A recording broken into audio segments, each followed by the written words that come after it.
We have another presentations, and I'm guessing Michael will still be, not Michael, Parzit will still be in the room. So our next presenter is Michael Noetel. I figure out that, Michael, you come from SCU, or you can introduce yourself, because I just tried to find you in LinkedIn. Are you better on YouTube or systematic review of the effects of video of learning in higher education? Because I was monitoring chat room saying, wow, the death of YouTube, but here comes the YouTube presentation. So welcome, Michael. I don't have a bio or anything. You can introduce yourself. And the way we're doing is you take 20 to 25 minutes of time to present what you got, and then you can open for Q&A afterwards. That sounds good, Sabi. And in fact, I might open for Q&A earlier, because I know this is the sort of thing we're all trying to figure out how to do, especially this year. And look, as Sabi mentioned, the presentation today is on the effects of using video in higher education on student learning. And I would be remiss to be talking about this topic without having done the whole presentation as a video. So what I'm going to do is I've got a 8 to 10 minute video which I'll present, and then I really want this to be more interactive, asking, helping you to figure out what the barriers that you're facing and what are some of the strategies we've found most useful, sort of unstick those barriers. So. And the reason why I might be a good person to help you through that is because I am an academic after all, but I've probably created about 600 or 700 videos over the last 5 or 10 years for both teaching and for research projects, where we create sort of scalable health and education interventions. And so I've worked with all sorts of different people rolling out videos around the country, and so want to try to help you to be able to do the same if it's something that will help you in your job. So before we get into that, please park any questions in the chat, or at the end of the video, we'll have a chance to just unmute your mic, and I want to hear what barriers you come up for you, and what this brings up for you. So I'm going to try to share my screen. Hopefully you can see that. Now, sometimes playing videos over Zoom is a little bit buggy, so I am just going to play a couple of seconds and then pause it to make sure that, Sabi, someone can hear. This year, almost every university on the planet started scrambling to move all of their teaching online in response. That's perfect. Beautiful. Okay, so I'm going to maximize it so you guys can hear loud and clear. This year, almost every university on the planet started scrambling to move all of their teaching online in response to COVID-19. To do this, to put classes online, academics are choosing between one of two approaches. Video conferencing like Zoom, where the teacher and the student are connected at the same time, and video like on YouTube, where students can watch pre-recorded content. Most people understand that this is a necessary change in the short term to deal with the pandemic, but some people argue that we need to go back to face-to-face teaching as soon as possible after all this is over. As Daniel Deming argues in the New York Times, important aspects of education are best done by teachers in more intimate settings. With our review, we tried to see whether or not that was really true.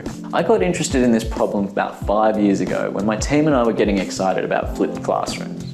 They're much more popular now, but at the time they were a new way of teaching. Instead of giving lectures and then setting worksheets for homework, put the lectures online for students to do before class, and then do the worksheets in a collaborative, interactive workshop. We randomly allocated a few hundred students into a normal class, a flipped class, and just for fun, we had an online class who got everything delivered via videos, maybe expecting that class not to do as well.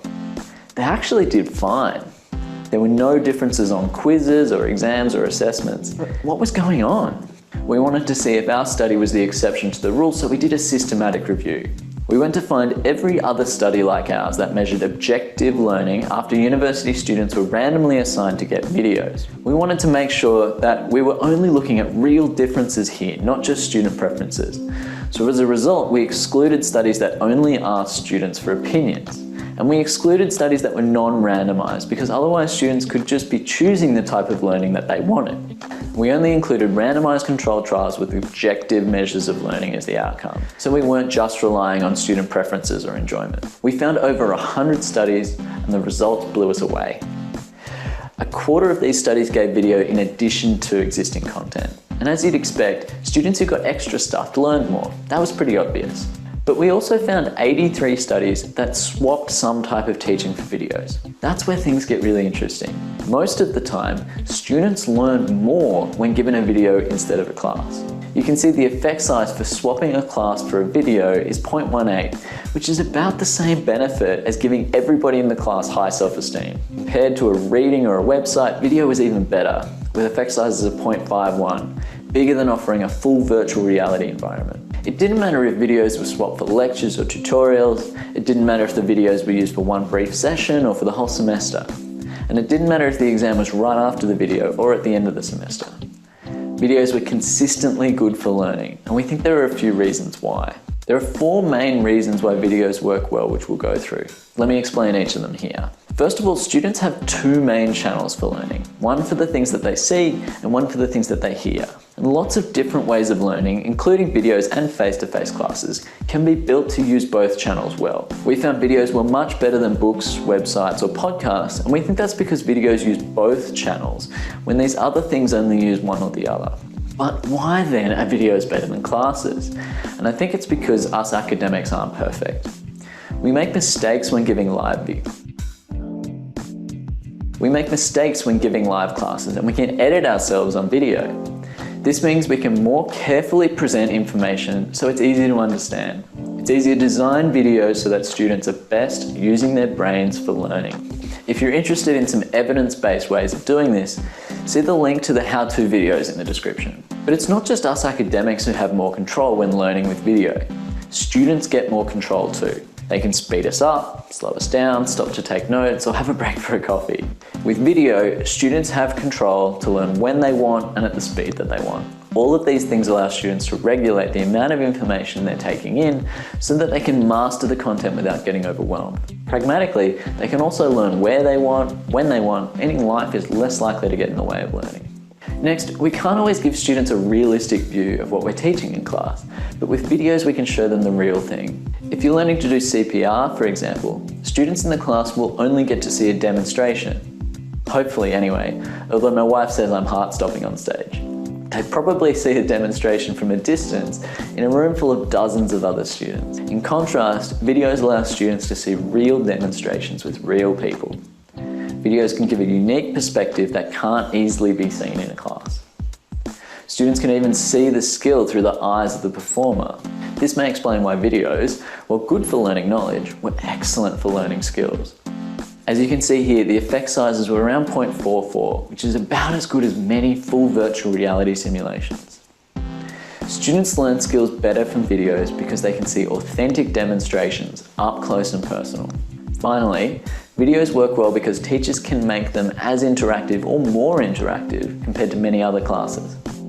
In our flipped classroom study, we were careful to make sure our videos were as interactive as our face-to-face lectures. If the lecturer stopped to ask a class a question, the video was stopped and asked the same question of the online students. And our meta-analysis found that most of the time, teachers were able to make videos as interactive as those face-to-face classes. When they did, videos were better for all the reasons we've described so far. When they didn't, when classes were more interactive, videos were no longer better.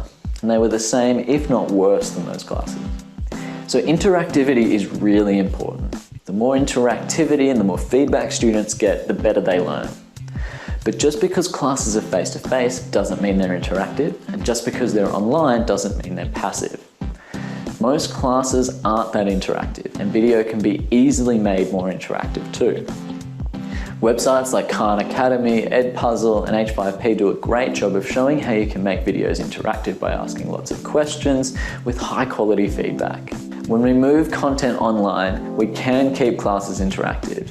And when we do that, videos are likely to be better than the traditional ways of running classes. So those 4 key reasons video works well are that it's easier to design videos so that students are best using their brains for learning. Students have control to learn when they want and at the speed that they want. Videos can give a unique perspective that can't easily be seen in class. And most classes aren't that interactive, and video can be easily made as interactive, if not more interactive than those classes. Our review wasn't all sunshine and lollipops. Very few of the studies met the best practice guidelines for research design, and by only using randomised trials, the studies might not be a realistic representation of higher education. But if you want to know more about these limitations and how researchers could address them, you'll have to read the full paper.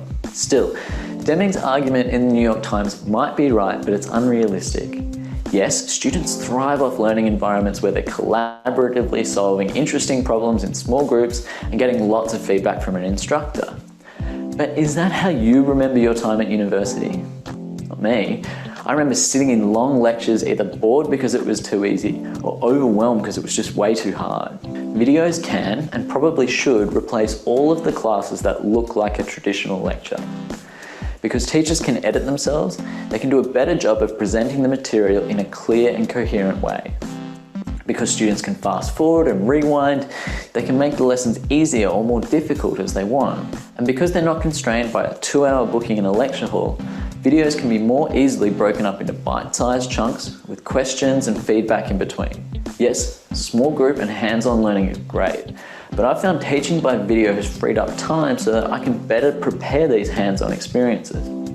And students need to learn stuff before they can start using that knowledge to solve problems. And the best way to learn that stuff is by video. Also, students learn to problem solve more effectively when we give them a worked example first, where we walk through how to do it before asking them to do it themselves. At the moment, videos do these things pretty much better than anything else. So in short, I don't want to be replaced by a YouTube playlist, but parts of my teaching are probably better that way.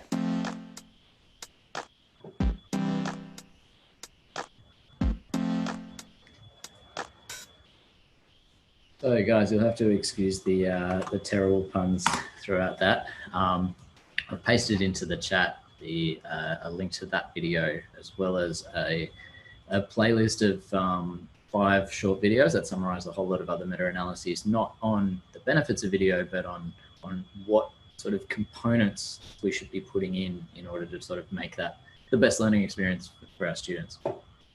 So I really want this to be sort of interactive from here on. And so I want to field your questions, like, you know, based on what you've seen there, what do you feel like are the hardest things either to understand about what we did or what we found, or the hardest things that you find when you're implementing this kind of idea in your class?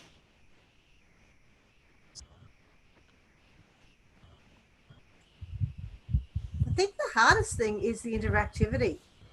You said on there that there are ways of getting interactive with the H5P, but to me that's not video, that's multimedia.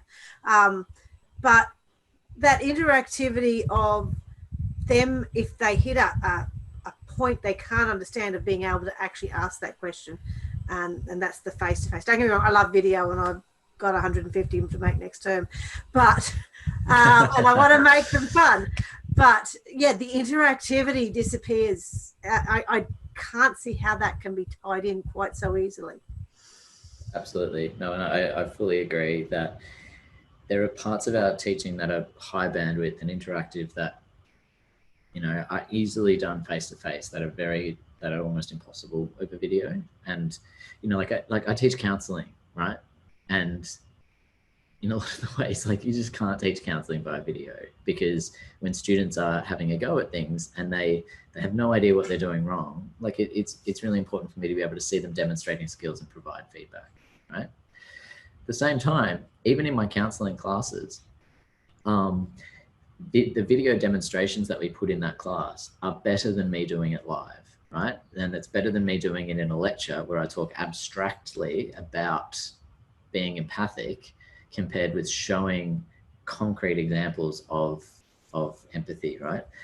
And so in a way that, like, I totally agree with you, and I you know, think that putting Edpuzzle and H5P and multimedia and interactivity around video is helpful, but it's not bulletproof. But for the bottom, to sort of build on Fazad's presentation, that anything that's sort of at the bottom of Bloom's taxonomy, so if you're teaching knowledge or even some types of understanding, then I think almost all of that could best be done by by videos, but it's when you talk about, you know, applying and creating and getting feedback on how will you do that stuff, that is really hard to replace something synchronous where you're, you know, working with the student, trying to give them lots of interactive feedback. So I agree that that's the hardest thing. I think that the finding that was harrowing was the fact that when we coded the studies for the amount of interactivity, there was very, very little, even in the face-to-face classes, which means that not all teachers are doing what you're suggesting, Katrina, which is to try to make classes interactive. There are a lot of lectures that it's just 2 hours of someone talking at students. And I would argue that there's very little place for that these days. But I'm open to anyone challenging that or telling me what that role of that is. If I may add something here. First of all, congratulations, a very nice, very good presentation, very powerful features you demonstrated in terms of video, especially features such as, you know, you go rewind it and watch in your own pace, watch in your own time. It's very powerful. However, I thought, well, I don't want to say however anyway, so I don't like that word, but I mean, it would have been very helpful if we have discussed its limitations as well.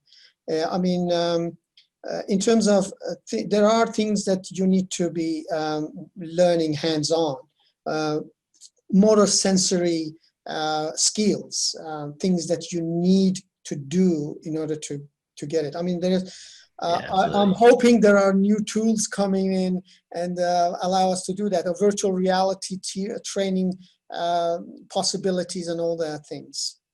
Yeah, no, and like I use the CPR example in there, and I'm by no means advocating that you'll learn CPR just by sort of watching a 2-minute ad with Vinny Chase. I don't know if you guys have seen that, where he's, you know, singing Staying Alive, pumping on someone's chest. I do not want my paramedics taught that way.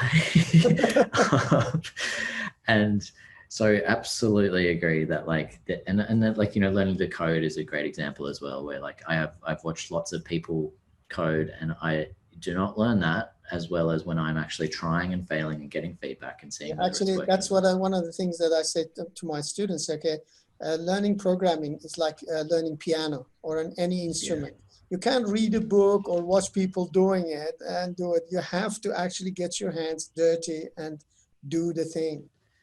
Yeah, absolutely. And so I fully agree with that. But I would imagine that even in those two examples, there is conceptual knowledge that you need to understand in order to do it well, right? So if you're learning to code and you need to understand object-oriented language and how different data structures work in the language that you're working with, understanding those concepts is usually taught through some kind of lecture-oriented kind of thing. And the same as in CPR, like, yes, you know, you need to learn what to do, but the principles of keeping blood circulating through the system, and then what you know, DRABC, the whole process of going through advanced emergency care, all of those things are concepts that usually get taught by lectures.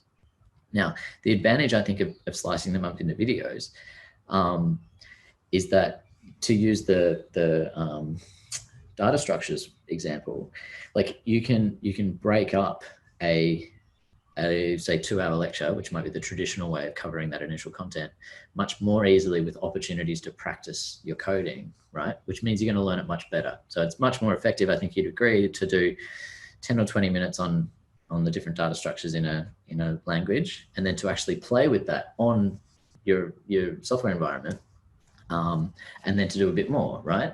To sort of intersperse the learning with some practice. And because universities used to operate with this, like, you know, 2-hour lecture block in a lecture theatre, and then you go and you do your lab later, that was so much more complicated, you know? And so absolutely, I agree that all the hands-on stuff that are around skills, we need to still do, and that's, you know, uncontroversial. I think the controversial part is, like, is there still a role for like the old 2-hour directive lecture, where the didactic lecture, where it's like the sage on the stage kind of environment? Well, if this is a help for every one of these type of disciplines, is that I think there is no limitations on what technology can do. The technology's limitation, it's only itself. So, I mean, you just mentioned coding. There is a new technology that's called collaborative remote coding that allows multiple users go into one IDE development environment and sitting in their houses, each contributing a piece, a line of code, to discussing it over a chat and erasing each other's code and recompiling, and these kind of tools can help. And in the future, we never know what else is coming. No, absolutely. So I'm open to any. Yeah, go on, please. Sorry. This is very interesting. I already use it in my classes in CQ because of especially the introduction to programming, Java programming. People are coming from different backgrounds, non-programming plus programming. They are very skilled people as well as completing their bachelor's in programming. And there are people just coming from non-programming background. We have to make them sync. I make them the basic, I give them the basic introduction. Then I give them the basic demo video. Then I said, just go on, start doing that step-by-step process, then stop, then come back again, go to the next topic. This is, we have to keep it interactive and make it more a combination of regular type of face-to-face teaching as well as in a video interaction. Sounds like a great way to use it. That's awesome. Yeah.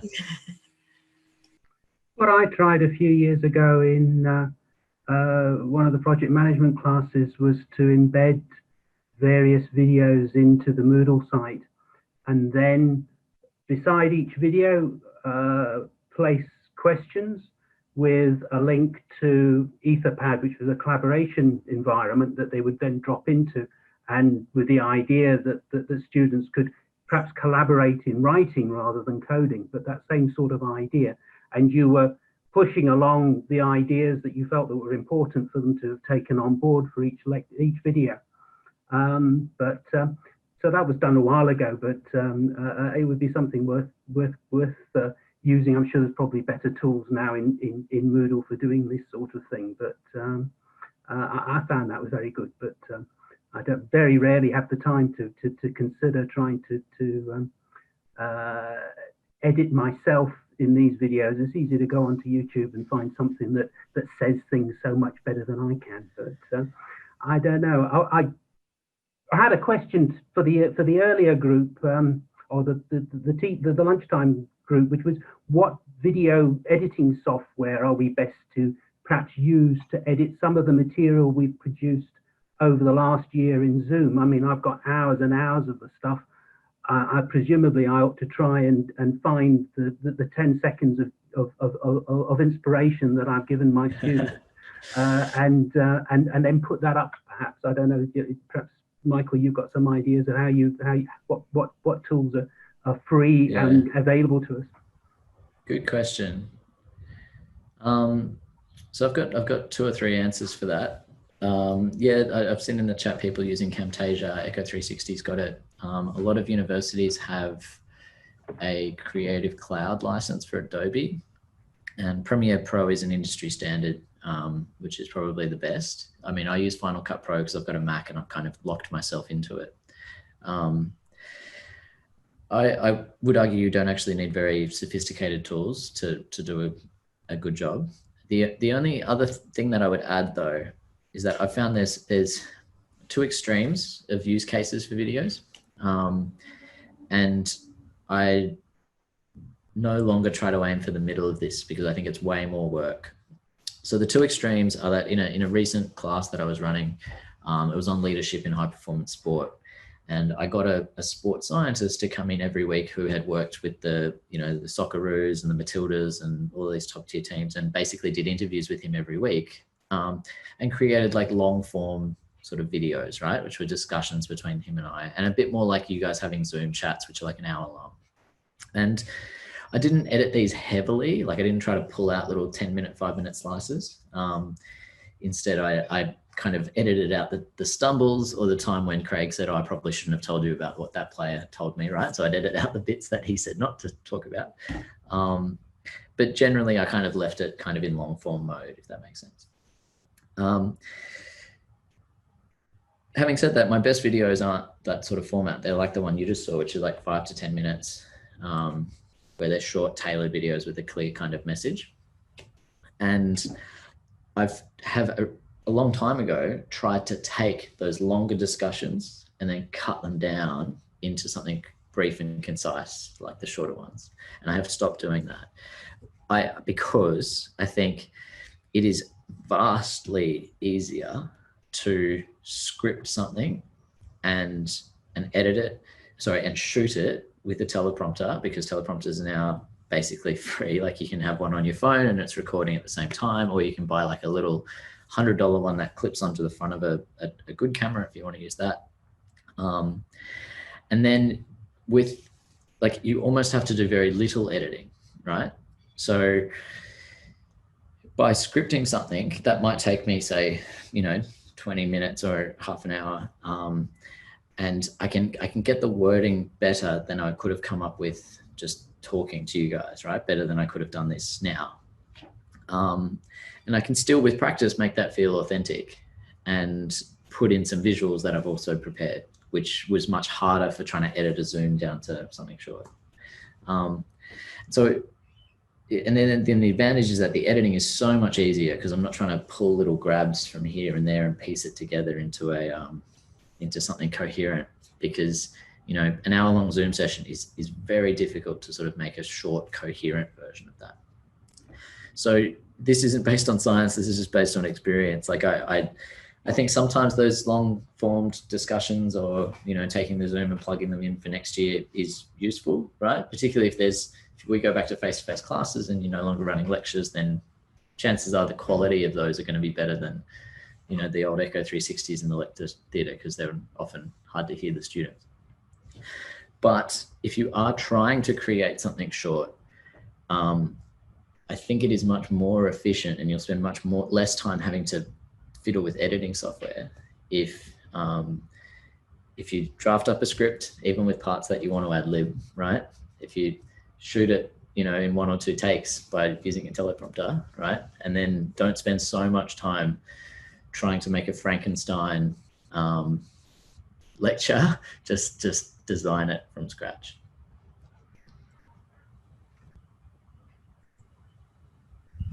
I have a question, Michael. What length video do you think is going to be the most effective to keep them engaged? There's actually been studies on this, which is one of the meta-analyses I discuss in that playlist is on what's called the segmenting principle, which is a multimedia design principle where you, instead of taking like an hour-long lecture, you chunk it into 5 to 10 minute chunks. And when you do that, especially when learners can set their own pace through those segments, so they can go back and sort of rewatch a segment that they struggled with, or there's some interactivity in between, they learn much more than if there's a big, long, hour-long lecture. So it is a little bit how long is a piece of string, because it does depend on the complexity of the content. But based on cognitive load theory, which sort of is what these principles are based on, they usually recommend somewhere between 5 to 15 minutes. So I think you'll find most of the videos that I've made are around like 8 or 10, but some of the really brief ones are just introducing a topic, and I do have some that are like half an hour, but when I do those, I always break them up with multiple choice questions throughout, or ed puzzle questions or open-ended questions, just to make sure that people are stopping and reflecting on the content as they go. Well, I had it in my head 3 to 5 minutes, so 5 to 10 is a little bit better, because you don't get much in 3. No, yeah, but it depends on the idea. This is the thing that I've started doing differently, is really distilling what is the core idea that I want people to take away, and then trying to embed that within a story if possible to make it much more concrete. So, just talking about empathy might be kind of obvious to people, right? And so the actual principle that I might be talking about with 3 to 5 minutes of empathy is probably how much I actually talk about the topic. But to make it much more engaging and more concrete and more real, I will usually sort of begin and end a video with the story of a concrete example of either a failing of empathy, maybe at the beginning, and then a success of empathy at the end. And so the way that I would sort of chunk things is mostly what is the the sort of simplest learning objective that you've got, right? So maybe the benefits of empathy, and then like, here's 2 examples at either end of when that goes poorly, when that goes well. And then, you know, how to show empathy through reflective listening, you know, that would be another one. But it is an art trying to figure out exactly how much to do. But yeah, I think you're roughly in the right ballpark. Hi, Michael.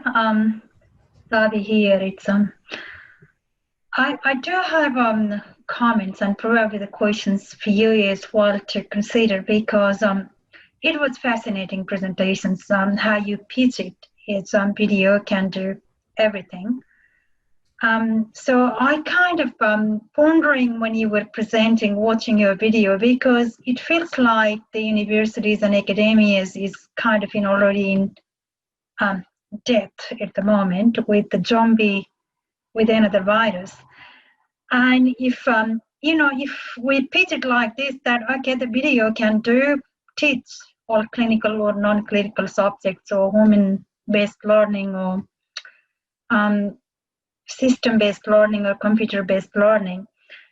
And I think there is a risk with posing to academic sector itself that there will be a future that, well, we can buy the videos for lectures to replace we don't need to pay for academics 2 hours to come and do lectures in the room, and we could probably do the same to replace labs and tutorials as well. So what's your comments around that? Because I was thinking about from more risks and safety perspective. Yes, I do agree that, we can use as a complementary tools. I have no concerns about that because it could aid on students' learning. But in terms of, the replacing the conventional teaching learning system with the use of video, because I'm thinking like, well, it's probably in a global crisis, that's maybe the cost-effective ways to go. But as an academic yourself in the current environment, so what's your comments around that? I think I understand your question. And this is, I think, the self-defensive mechanism that comes up when I think about this myself, or when I talk to some colleagues, is like I don't want the video to sort of put me out of what I do, what I love. And like, I think that, like, hopefully the message from this isn't that video will replace what we do as academics. It's that there are parts of our life, and Karina's put in the question, like, what sort of, compared to like a normal lecture, like what are we replacing and how long should it take? And to answer your question, I think there's so much that we do that is important that's not replaceable by videos, even by, and that's things like, good curriculum design, right? Making sure that the useful learning outcomes that we want students to learn are well aligned to the assessments that we're providing, right? And that those assessments are well kind of scaffolded by good learning activities, right? And videos are just like maybe the start of understanding content so that you can do learning activities well.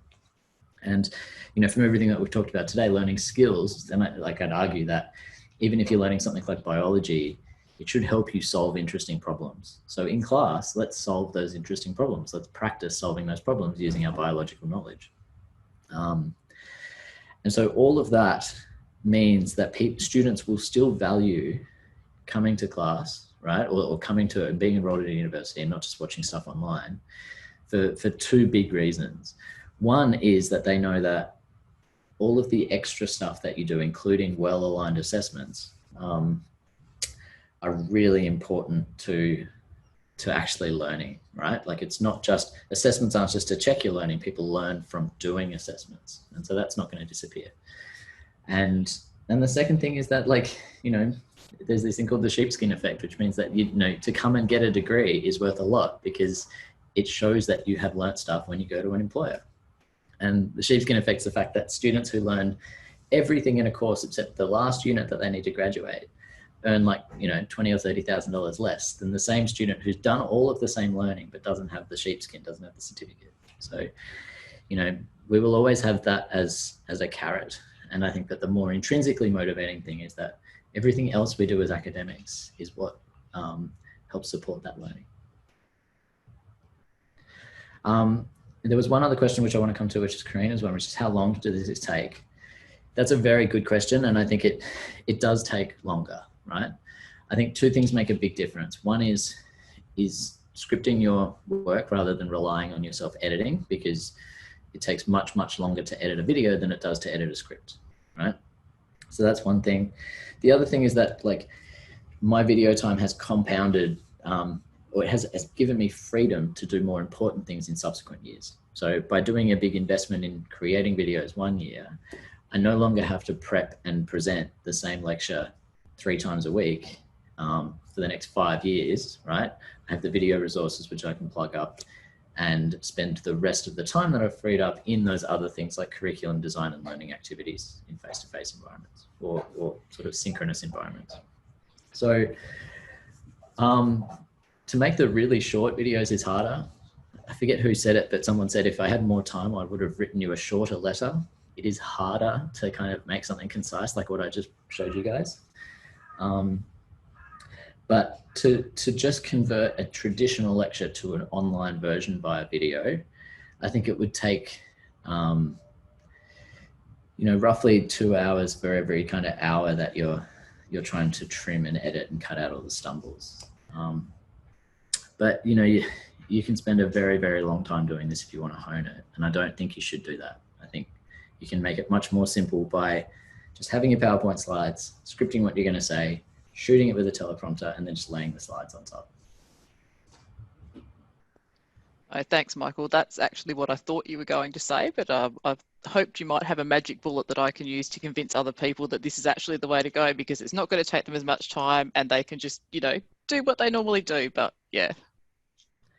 Yeah, I think the only thing that is a really interesting finding, which we didn't really spend much time talking about in the systematic review, was that dialogue between student and teacher is a very effective video format. And it's also a very time efficient one because it doesn't require any editing, really. So for the colleagues that are looking for shortcuts, a very good way to do it is to have a student trying to do a worksheet with a tutor or you giving them feedback as they go. Now, it creates quite a long piece of content, but the evidence says that dialogue is really useful learning activity because the student will make the same mistakes that all the other students make in your class. And it makes the other students think, oh my God, I was going to do the same thing. And then you correct them. So it allows for much more interesting corrective feedback because there's a higher chance of misconceptions. But from a practical end, like all you do is you set up a camera, you record for an hour and you just plonk it up and you've got your content for a week. So that is one option for some types of learning that I think would become repetitive over too long a period of time. But we've used that as a supplemental learning tool to really expand the amount of content students have been able to get in a more time. Can I add one thing here, Michael? The way, like you said, the tutors can give the students feedback. There can be multiple ways of giving answers to that. That will be a controversial issue again. You're putting a video of one type of answer, and there are different types of methodologies we can answer with. And the other tutor or other students have that kind of concept where they're planning to implement that way of answering. Then seeing that video, everybody does that, then high plagiarism cases will rise up. That will lead up to a lot of issues. No, and I think like there is that a lot of that comes down to the way that the staff member provides feedback, and that's a whole nother thing. We actually have for those of you who are interested, I might put the link to the playlist in here.